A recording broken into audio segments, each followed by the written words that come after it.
Good afternoon, everybody. Today we are going to learn the second part of our play, a play. Okay विद्यार्थ्यांनो, आज आपल्याला काय करायचं आहे, अ प्ले हे जे नाटक आहे त्यातला सेकंड पार्ट. पहिला पार्ट आपण मागच्या लेक्चरला कंप्लीट केलेला होता.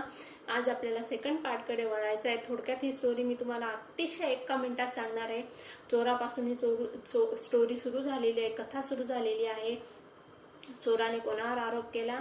व्यापाऱ्यावर. व्यापाऱ्याने कोणावर आरोप केला? ब्रिकलेअरवर. ब्रिकलेअरने मॉर्टर मेकरवर. मॉर्टर मेकरने कोणावर आरोप केला? पॉटरवर. पॉटरने कोणावर? मनी लेंडर्स डॉटर. मनी लेंडर्स डॉटरने सोनारावर केलेला आहे. आता बघूया, आता आपल्याला या सेकंड पार्ट मध्ये सोनाराची भेट होणार आहे. सोनार काय म्हणतो, तो कोणावर आरोप करतो ते आपल्याला बघायचं आहे. चला विद्यार्थ्यांनो, पेज नंबर 60 काढा. Part 2. Second guard exist and returns with the Goldsmith. बघा, मागच्या पार्ट मध्ये जो दुसरा सेवक होता तो गेलेला होता आणि कोणाला घ्यायला गेला होता? तो सोनाराला. तर तो सोनाराला घेऊन परत आलेला आहे. आता काय होतं बघूया. गोल्डस्मिथ, सोनार, इन अ क्रँकली टोन, म्हणजे विचित्र अशा आवाजात सोनार बोलायला लागतो. काय बोलतो बघा. Oh noble king, I beg of you, how can you give me such a harsh sentence? I was merely following your orders to the letter. You commanded me to set aside all my work and get the queen's ornaments ready before Her Highness' birthday. So there has been a delay in making this lady's bridal ornaments. In the name of justice, Your Highness, pardon me, spare my life. I was just following Your Highness' orders. तर या ठिकाणी बघा, दरबारात सोनाराचं आगमन झालेलं आहे. आता सोनार काय करत आहे? दरबारात आलेला आहे. दरबारात आल्यानंतर सोनार काय करतो? राजाला सांगत आहे. आता तो राजाला काय सांगत आहे ते आपल्याला लाईन बाय लाईन बघायचे. त्याच्या अगोदर मी तुम्हाला थोडक्यात सांगते त्या पॅसेजची समरी. या ठिकाणी सोनार दरबारात येतो आणि तो विचित्र विक्षिप्त अशा आवाजात बोलतो. कारण तो काय करत आहे? राजाच्या ऑर्डर्स, म्हणजे राजाने जी आज्ञा दिलेली आहे ती आज्ञाच फॉलो करत आहे, ती आज्ञेचं पालन करत आहे. कशी आज्ञा दिली ते आपल्याला बघायचंय. आता या ठिकाणी सोनार काय सांगतो की महाराज, मी तुमच्या आज्ञेचं पालन करत आहे. तुम्ही मला कसं काय फाशीची शिक्षा देऊ शकता? महाराणीचे दागिने पूर्ण करण्यासाठी, महाराणीचा जो वाढदिवस आहे त्या वाढदिवसाच्या अगोदर महाराणीसाठी तुम्ही काही दागिने मला बनवायला सांगितलेली होती आणि ते दागिने बनवून ती मला पूर्ण करायची आहेत. त्यामुळे तुम्ही मला काय सांगितलं की तुझ्याकडे जेवढी काही कामं असतील ती सर्व कामं बाजूला ठेव आणि महाराणीची दागिने घडव, असं तुम्ही मला आदेश दिलेला आहे. आणि त्या आदेशामुळे मी काय केलं, या मनी लेंडर्सची जी मुलगी आहे तिचे दागिने घडवून बाजूला ठेवलं, कारण तुम्ही मला तसं पत्र पाठवलेलं आहे आणि त्यामुळे मी त्या सावकाराच्या मुलीचे दागिने बनवू शकलो नाही. मग तुम्ही मला कसं काय फाशीची शिक्षा देऊ शकतात, असा प्रश्न या ठिकाणी सोनाराने विचारलेला आहे. तर बघूया आपण line by line. O noble king, I beg of you. तो काय करतो? महाराजांची माफी मागतो. महाराज, मला माफ करा, मला क्षमा करा. How can you give me such a harsh sentence. Such a harsh sentence म्हणजे काय? तुम्ही मला एवढी कडक शिक्षा कशी देऊ शकतात? I was merely following your orders to the letter. तुम्ही मला जे पत्र पाठवलं होतं त्या पत्रामध्ये जे आदेश दिलेले होते त्या आदेशानुसारच मी सगळं काम करत आहे. You commanded me to set aside all my work. तुम्ही मला काय सांगितलं? कमांडेड म्हणजे काय? आज्ञा दिलेली आहे. कुठली आज्ञा दिली? तुझ्या हातातली सगळी जी कामं आहेत ती बाजूला ठेव आणि काय कर? Get the queen's ornaments ready, आणि महाराणीची दागिने पटकन बनव. बिफोर हर हायनेस बर्थडे, महाराणीच्या वाढदिवसाच्या पूर्वी महाराणीची सर्व दागिने बनवून तयार ठेव, असा आदेश तुम्ही मला दिलेला होता. So there has been a delay in making this ladies bridal ornaments. आणि त्याचमुळे डिले म्हणजे काय? उशीर झालेला आहे. कशाबद्दल? ही जी सावकाराची जी मुलगी आहे तिचे दागिने बनवण्यासाठी मला वेळ झालेला आहे. In the name of justice, your Highness, pardon me. आणि न्याय करताना महाराज तुम्ही मला क्षमा करावी अशी मी अपेक्षा करतो. स्पेअर माय लाईफ, माझं आयुष्य वाचवा. I was just following your Highness order. आणि महाराणीचे जे आदेश आहे त्या आदेशाचे मी पालन करत आहे, असं या ठिकाणी कोणी सांगितलं बघा. या ठिकाणी असं सगळं सोनाराने वृत्तांत राजाला सांगितलेलं आहे. आता राजा काय म्हणतो बघूया. King, not another word, your excuse does not hold good. Take the goldsmith away in the gallows and hang him at once. आता राजा कुठलेही कारण ऐकून घ्यायला तयार नाही आहे, कारण या ठिकाणी बघा सगळा दोष आता कोणापर्यंत येऊन पोहोचलेला आहे, राज परिवारापर्यंत, म्हणजे राजा आणि राणी यांच्यापर्यंत हा सगळ्या दोषाचं सत्र येऊन पोहोचलेलं आहे. त्यामुळे कुठलाही एक्सक्यूज या ठिकाणी राजा ऐकून घेत नाही. काय सांगतोय तो, नॉट अनदर वर्ड, कुठला आता पुढे एकही शब्द बोलू नकोस. Your excuse does not hold good, आणि तुझे काही कारण सांगितलेलं आहे, या ठिकाणी महाराज काय म्हणत आहे, तुझे काही कारण मला सांगितलं ते योग्य नाही आहे. Take the goldsmith away to the gallows and hang him at once. मग राजाने काय आदेश दिला, या सोनाराला पटकन वधस्तंभावर घेऊन जा आणि त्याला फाशीवर लटकवून टाका. Goldsmith, have mercy O generous king, I fall at thy feet, please forgive me just once, this time let me live, I have. बघा आता या ठिकाणी राजाने कडक शब्दात आदेश दिल्यामुळे गोल्डस्मिथ अतिशय घाबरलेला आहे, सोनार घाबरलेला आहे. तो महाराजांची क्षमा याचना करत आहे. काय म्हणतो बघा तो, have a mercy O generous king, दयाळू महाराज तुम्ही खूप दयाळू आहात, माझ्यावर दया दाखवा, कृपा करा. I fall at thy feet, thy means your, it is the old English word. Thy हा जुन्या काळात वापरला जाणारा इंग्रजी वर्ड आहे. डाय म्हणजे काय, युअर. मी तुमच्या पाया पडतो, प्लीज फॉरगिव्ह मी, मला माफ करा. जस्ट वन्स, फक्त एकदाच. दिस टाइम लेट मी लिव्ह, यावेळेस मला क्षमा करा. आय हॅव, आणि तो पुढचं बोलणं थांबवतो. King loudly, none of this any more, take him away at once, let him hang to death. राजा काय म्हणतो, तू आता काहीही बोलू नको, याला पटकन घेऊन जा आणि फासावर लटकवा. Two guards drag the wailing goldsmith away. मग या ठिकाणी दोन सेवक काय करत आहे, रडणाऱ्या बिचाऱ्या गोल्डस्मिथला, सोनाराला त्या ठिकाणून खिचून ओढून घेऊन जात आहेत.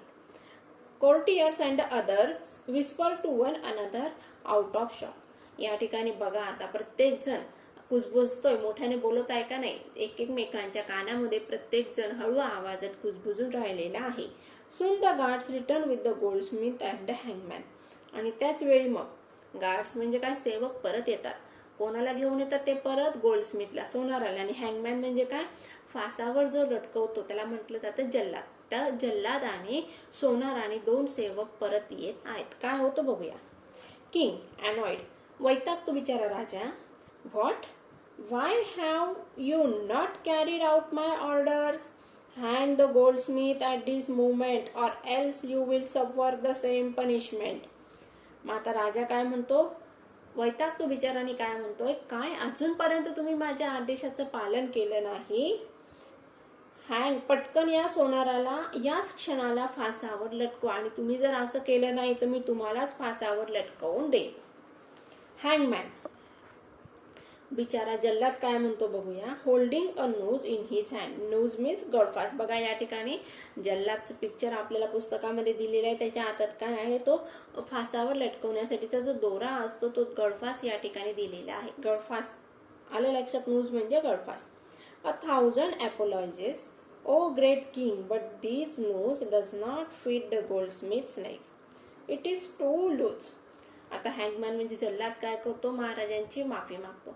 महाराज मला माफ करा. आणि काय म्हणतोय बघा, हा जो फास आहे किंवा गळफास जो आहे तो या सोनाराच्या गळ्याला बसत नाही, तो खूप मोठा आहे किंवा सैलसर असा आहे.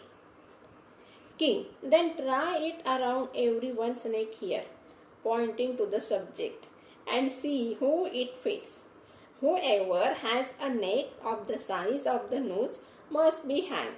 बघा विक्षिप्त राजा काय करत आहे, आदेश देत आहे. आतापर्यंत त्याने काय केलं, एक म्हणजे चोर सोडून संन्यासाला फाशी देण्याचाच प्रकार सुरू होता. आता या ठिकाणी बिचारे जे दरबारी किंवा जी जनता होती ती दरबारामध्ये उपस्थित होती. आता तो जो गळफास होता तो सोनाराच्या गळ्याला बसत नाही आहे, म्हणून सोनाराला या ठिकाणी मोकळं सोडण्यात येतं. आणि राजाने काय आदेश दिला की दरबारामध्ये जे कोणी प्रेझेंट आहेत किंवा दरबारामध्ये जी सामान्य जनता प्रेझेंट आहे या ठिकाणी बसलेली आहे, त्यांच्या प्रत्येकाच्या गळ्यामध्ये हा फास लटकवून बघा, आणि ज्याच्या गळ्यामध्ये तो फास बसत आहे त्याला फाशीवर लटकवून द्या. विद्यार्थ्यांनो सावधान, तुमच्यापर्यंत पण येऊ शकता. King, then try it around everyone's neck here, pointing the subjects, and see who it fits. Whoever has a neck of the size of the noose must be hanged. Hangman tries the noose on many of the subjects waiting for justice. बघा आता या ठिकाणी न्याय मागण्यासाठी जी प्रजा जमलेली असते त्या प्रजेच्या गळ्याभोवती तो फास लटकवून बघितला जात असतो. They spurn and resist, but the hangman, with the help of the guards, overpowers them. Spurn means thrust aside. ते रागाने बाजूला करतात. जो फास त्यांच्या गळ्यामध्ये लटकवला जात असतो ते रागाने तो गळ्यात लटकवलेला फास बाजूला करण्याचा प्रयत्न करतात. पण सेवकांच्या मदतीने, सैनिक जे असतात त्यांच्या मदतीने राजा त्या ठिकाणी तो जल्लाद काय करत आहे, तो गळफास त्यांच्या गळ्याला लावून बघत आहे. But the hangman, with the help of the guards, overpowers them. Finally, the noose fits the disciple. आणि शेवटी मग तो फास कोणाच्या गळ्याला फिट बसत आहे? एका संन्यासाचा जो सेवक आहे, शिष्य आहे, त्याच्या गळ्याला तो फास बसतो. या ठिकाणी बघा पहिल्या पार्टमध्ये सुरुवातीच्या पेजवर किंवा सुरुवातीच्या पानावर आपल्याला या डिस्पल म्हणजे संन्यासाची ओळख झालेली आहे. संन्यासाचा जो सेवक आहे त्याची ओळख झालेली आहे, शिष्याची ओळख झालेली आहे. हा शिष्य बिचारा त्या ठिकाणी राजाच्या भेटीला आलेला असतो, कारण त्याला हे अंधेर नगरीचं राज्य आवडलेलं असतं. त्याला या ठिकाणी राहायचं असतं, सेटल व्हायचं असतं. पण या ठिकाणी बिचाऱ्याच्याच गळ्यामध्ये फास लटकवला जाणार आहे. काय होतं बघूया. Hangman, your highness, it fits at last. जल्लाद काय म्हणतोय? महाराज बघा गळफास एकाच्या गळ्यात परफेक्ट बसलेला आहे. डिस्पल बट आता डिस्पल म्हणजे तो शिष्य काय म्हणतो? पण king, justice at last, take him to the gallows without further delay. आता महाराज काय सांगत आहे? जस्टिस ॲट लास्ट, शेवटी न्याय झाला. टेक हिम टू द गॅलॉज, याला पटकन वधस्तंभाकडे घेऊन जा आणि कुठलाही उशीर न करता याला फासावर लटकवा. Hangman and guards force the protesting disciple out. या ठिकाणी बघा हँगमॅन म्हणजे काय? तो जल्लाद आहे तो, आणि जे राजाचे सेवक आहे त्या शिष्याला घेऊन त्या ठिकाणी जात आहे. King, justice delayed is justice denied. Andher Nagari prides itself on prompt action. Our action speaks louder than words. बघा आता या ठिकाणी राजा त्याच्या जगामध्ये जगत आहे. आता तो काय सांगत आहे बघा. या ठिकाणी राजाने 2 महान तत्वज्ञान सांगितलेलं आहे, पण ते तत्वज्ञान तो जे काही बोलत आहे ते तत्वज्ञान त्याची जी कृती आहे त्या कृतीशी अजिबात मॅच होत नाही. या ठिकाणी न्यायदान देणं हे सोपं काम असतं का? नाही. या ठिकाणी दोन्ही जे पक्ष आहेत त्यांचं म्हणणं ऐकून घेतलं जात असतं. साक्षीदार पुरावे काय आहेत ते बघितलं जात असतं. त्याच्यानंतर न्याय दिला जात असतो. म्हणजे जो जज असतो, न्यायदान देणारा जो न्यायाधीश असतो, त्याचं काम अतिशय अवघड असतं. मग या ठिकाणी आपल्याकडे काय म्हटलं जात असतं? एका चोराला सोडून संन्यासाला फाशी देणं कधी योग्य नाही आहे. म्हणजे 100 गुन्हेगार जरी सोडले तरी चालतील, पण एका निरपराध माणसाला शिक्षा होता कामा नाही. आणि या ठिकाणी काय झालेलं आहे? 100 गुन्हेगार जे आहेत की त्यांना सोडून देण्यात आहे. 100 म्हणजे इथं बोलण्याची एक प्रथा ही अशी, म्हणजे जे खरे गुन्हेगार आहेत ते बाजूला राहिलेले आहेत आणि या ठिकाणी जो विचारात साधारण मनुष्य आहे त्याच्या मागे हे या ठिकाणी राजा लागलेला आहे. Justice delayed is justice denied. Justice delayed म्हणजे काय? उशिरा झालेला न्याय, म्हणजेच काय? मग न्याय नाकारणे होय, असं या ठिकाणी या राजाने बोललेलं आहे. आणि काय म्हणतो बघा, अंधेर नगरी प्राइड्स इटसेल्फ. आता अंधेर नगरी म्हणजे काय? हे जे अंधेर नगरीचं जे साम्राज्य आहे ते सगळं, प्राइड्स म्हणजे काय? अभिमान आहे. कशावर? ऑन द प्रॉम्प्ट ऍक्शन, जी पटकन अशी कृती केली जात असते त्या कृतीवर ह्या राज्याला काय आहे? अतिशय विश्वास आहे आणि त्याचबरोबर अभिमान सुद्धा आहे. Our action speaks louder than words. आमचे जे शब्द आहेत ते बोलतात लाउडर दॅन द वर्ड्स. म्हणजे या ठिकाणी बघा ही एक फ्रेज आहे. या ठिकाणी हे काय? इडियम्स आहे. आता इडियम्स आणि प्रोव्हर्ब्स आपल्याला बघायचे आहेत. म्हणी आणि वाक्यप्रचार. मराठीत काय म्हटलं जातं त्याला? म्हणी आणि वाक्यप्रचार. आता या ठिकाणी काय आहे? Our action. बघा काय आहे? Our action speaks louder than the words. आमची कृती शब्दांपेक्षा जास्त बोलते. म्हणजे आम्ही काय करतो? व्यर्थ बडबड न करता कृती करत असतो. आलं लक्षात? Voices and shouts heard from outside. All re-enter in a rush with another elderly man. Voices and shouts म्हणजे काय? आता बाहेरून गोंधळ ऐकला जात आहे, जोरजोरात आवाज येत आहे. All re-enters in a rush with another elderly man. आता री-एंटर्स म्हणजे काय, परत येत आहेत. कोणाला घेऊन येत आहे, अनदर एल्डरली मॅन. एक जो वयस्कर असा गृहस्थ आहे त्याला घेऊन सगळे दरबारी त्या ठिकाणी तो दरबारात येत आहे. तर काय होतं बघूया आपण. Why have you all returned with this stranger alive, and who is this man? आता राजा परत प्रश्न विचारतो, काय आणि तुम्ही सगळेजण का परत आलेले आहात, आणि हा एक दुसरा विचित्र म्हणजे अनोळखी असा मनुष्य कोण आहे. First guard, I beg your pardon. तो राजाची माफी मागतो, महाराज मला क्षमा करा. काय म्हणतोय बघा, your highness but we are confuse indeed. महाराज, कन्फ्यूज म्हणजे काय, आम्ही थोडे गोंधळून गेलेलो आहोत. But we are confuse indeed. This old man rush towards us as we were about to hang the young stranger and begged and pleaded that he should be hanged instead. आता first guard म्हणजे पहिला सेवक काय सांगते बघा, की महाराज आम्हाला माफ करा, यात आमची काही चूक नाही आहे. आम्ही ज्यावेळेस ह्या जो शिष्य आहे त्या शिष्याला फाशी द्यायला निघालो त्यावेळेस हा जो वृद्ध व्यक्ती आहे ते आत आले आणि तिने काय सांगितलं की याला बाजूला करा आणि मला तुम्ही फासावर लटकवा. Second guard, at first we thought the old man had lost his mental balance. मग दुसरा रक्षक काय सांगतो की सुरुवातीला आम्हाला काय वाटलं की या माणसाने म्हणजे जी वृद्ध व्यक्ती आहे की जी सांगते की मला फासावर लटका असं सांगितलं आहे त्याने स्वतःचं मेंटल बॅलन्स म्हणजे काय, त्याचं मानसिक स्थैर्य काय आहे ठिकाणावर नाही आहे, म्हणजे तो वेडा आहे असं या ठिकाणी सेकंड गार्डला म्हणायचं आहे. What sane man would wish to suffer such a drastic death willingly. Sane man, sane means संत किंवा एखादी हुशार व्यक्ती. बघा मग आता या ठिकाणी सेकंड गार्ड काय म्हणत आहे, एखादी हुशार असा जो संन्यासी आहे तो कशाला म्हणणार आहे आणि त्याच्या पण वृद्ध काळामध्ये की मला असं मृत्यू पाहिजे, असा भयानक मृत्यू मला पाहिजे आहे. First guard, but this young man says that he is a wise and learned sage from the forest yonder and he himself was this man's disciple.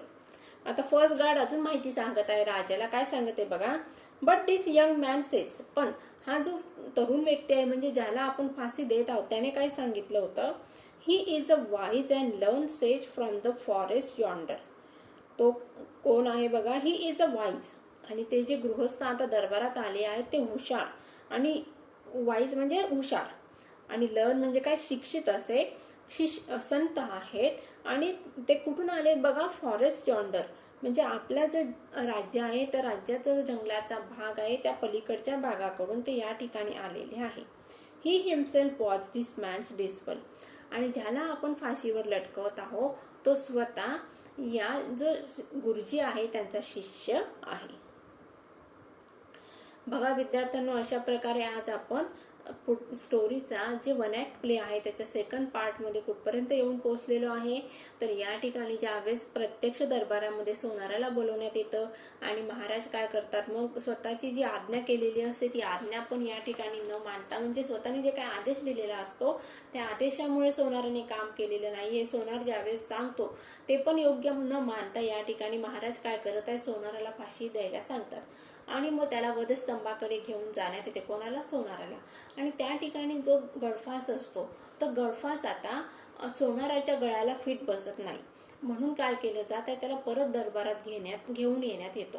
आता दरबारात आणल्यानंतर महाराज परत चिडतात आणि म्हणतात की याला परत कशासाठी आणलं. मग त्या ठिकाणी ते वधस्तंभातील जे सेवक असतात ते परत राजाला सांगतात, जल्लाद राजाला सांगतो की हा जो फास आहे या संन्यासाच्या गळ्याला बसत नाही, म्हणून आम्ही परत त्याला घेऊन आलेलो आहोत. मग परत काय होत आहे बघा, मग राजा आदेश देतो की दरबारात जे कोणी उपस्थित आहे त्यांच्या सगळ्या गळ्याला तो गळफास लावून बघा, ज्याच्या गळ्याला तो योग्य बसेल त्याला आपण फाशी देऊया. मग अशा प्रकारे तो फास सगळ्यांच्या गळ्याला लावून बघितला जात आहे.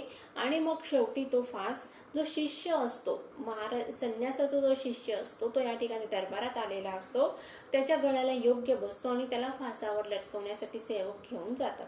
आणि जसे की त्याला फासावर लटकवणार त्याच वेळी काय होत आहे, एका अनोळखी माणसाची व्यक्ती होत आहे. ती अनोळखी व्यक्ती वृद्ध आहे, हुशार आहे, निष्णात आहे, तज्ज्ञ आहे. ती व्यक्ती येते आणि ती काय सांगत आहे सेवकांना की याला बाजूला काढा आणि मला फासावर लटकवा. आणि मग परत ते सेवक जल्लाद आणि ते सेवक त्या शिष्याला घेऊन दरबारात येतात आणि मग त्या गुरुजींबद्दलची माहिती सांगतात की हे पलीकडच्या जंगलात राहणारे संत आहेत आणि ते या ठिकाणी आलेले आहेत आणि ते काय सांगत आहे की मला फासावर लटकवा. अशा प्रकारे विद्यार्थ्यांना आपण सेकंड पार्ट मधला जे वन ऍक्ट प्ले आहे त्याचा सेकंड पार्ट मधली स्टोरी आज कंप्लीट केलेली आहे. तर रिमेनिंग पार्ट आपल्याला पुढच्या लेक्चरमध्ये कंप्लीट करायचा आहे. Take care and good bye.